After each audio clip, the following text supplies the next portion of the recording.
The year is 1944 and the end of World War II is in sight. The Soviets and Americans are racing to capture Berlin, and the Cold War is already beginning to take shape. Europe was either going to come under Soviet occupation or become a vassal of the United States.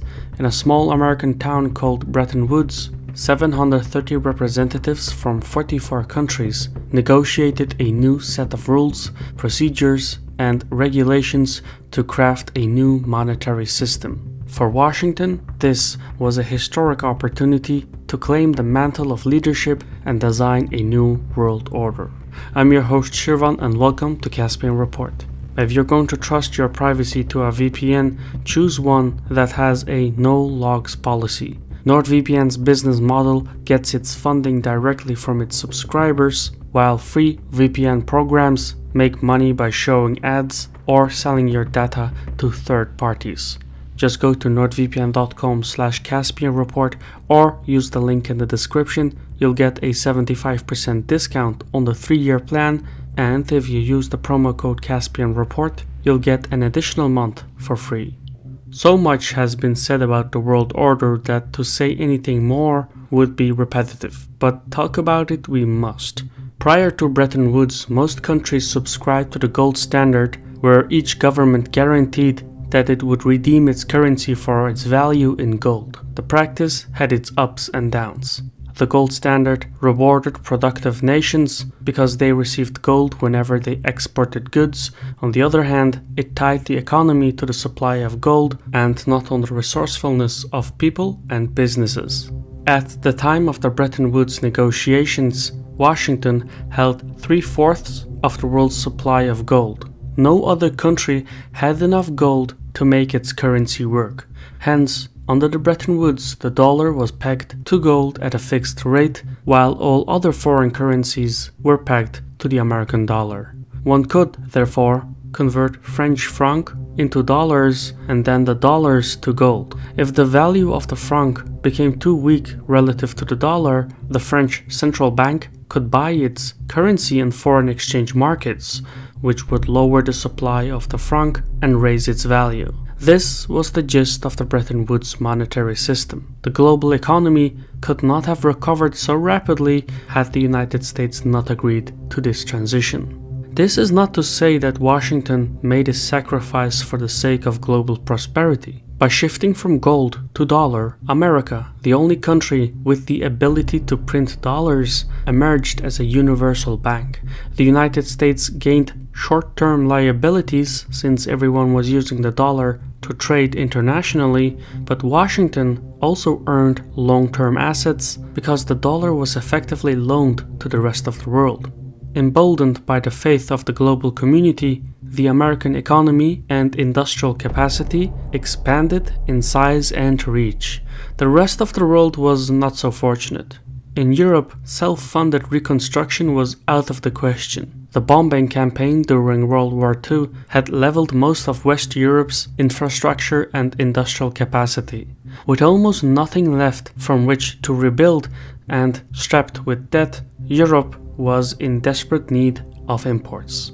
At this point in history, the United States did something unusual. It allowed the European economies near tariff-free access to the American market while turning a blind eye to Europe's own tariffs.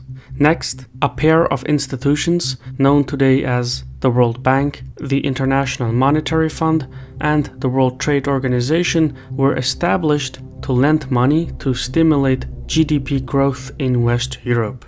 Subsequently, the imports, which Europe so desperately needed, were shipped across the Atlantic under the protection of the US Navy, the only blue water force that could guarantee the transition. So immediately after the World War, France, for instance, sought for ways to rebuild itself, but its infrastructure and industrial capacity was insufficient. The only course of action was to import goods, materials, machineries, etc. from the United States. However, importing such necessities could only be done by claiming a dollar-denominated loan from the IMF or the World Bank. Afterwards, the transportation of those imports came under the supervision of the US Navy.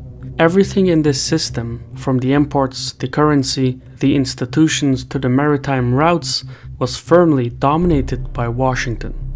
Once Europe accepted American aid, Washington became a trading partner of first and last resort. And the arrangement worked remarkably. By the mid-1950s, the Bretton Woods was extended to any state involved on the American side of the Cold War, including Japan, South Korea, Taiwan, etc. In exchange, the participating nations granted the United States say in crafting foreign policy. NATO emerged as the institution through which America's global security policy was pursued, and this was the hard power component of the Bretton Woods, one that is often overlooked. So ironically, the free world consisted not of a league of equal nations, but of the United States and everyone else. This may sound like a malevolent scheme, but the shattered post-World War nations had nothing to complain about. Their economies recovered, poverty dropped, and communism never gained a foothold. What's more is that the monetary and security components of the Bretton Woods allowed for global trade to flourish. Consider for a moment how odd modern international trade is. In the past, if France wanted to export cotton to Japan, the French would have needed a formidable blue water navy that escorted the merchant vessels. The costs of such a fleet discouraged business across long distances, and that is how nations traded with overseas markets. One had to have a navy. Ottoman galleys escorted Ottoman merchant ships, and British frigates escorted British ships. Such was the case of international trade for all human history. Bretton Woods changed all that. Since the US Navy guaranteed access to the oceans, it was no longer necessary to operate an expensive navy to do business internationally. There was no need for large fleets. Washington had taken on that burden. As a result, intercontinental trade climbed to unprecedented levels. Any nation seeking to do business across the oceans had a vested interest in collaborating with the United States. The icing on the cake was that they did so voluntarily. Nobody forced Japan to ally itself with the United States. Tokyo did so and still does because they needed ocean-going access that only the US Navy could provide. The same applies to the United Kingdom, Australia, and most of the Bretton Woods nations. Pursuing a policy that did not suit the interests of Washington was senseless. Paris and London learned that the hard way when they tried to re-establish their colonial hold over Egypt in 1956, only to be met by a disapproving US fleet. This distressing encounter cemented the downfall of European navies. No longer could Europe hold policies independent of Washington. In the 1970s, an unforeseen complication triggered the collapse of the monetary order. What happened is that the demand for the dollar began to swiftly increase relative to other currencies. However, as the US government kept printing dollars, the value in gold remained the same. That meant that the real value of gold was undervalued.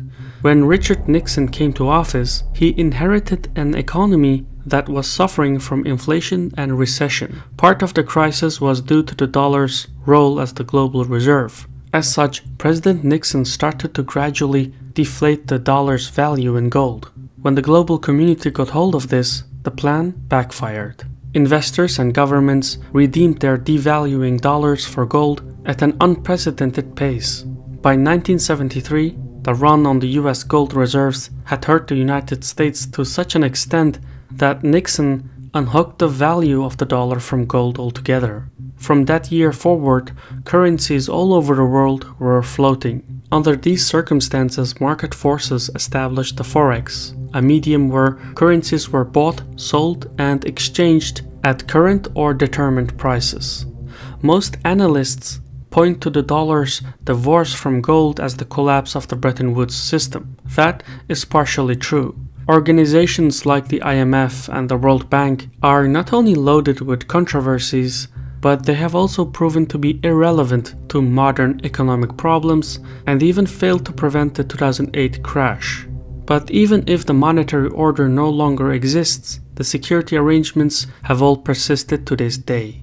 The art of the deal is that the world order is based on voluntary participation because the benefits outweigh the risks. However, as the burden becomes too heavy for Washington to bear alone, the Americans are increasingly looking for an escape, which may yet dismantle the world order.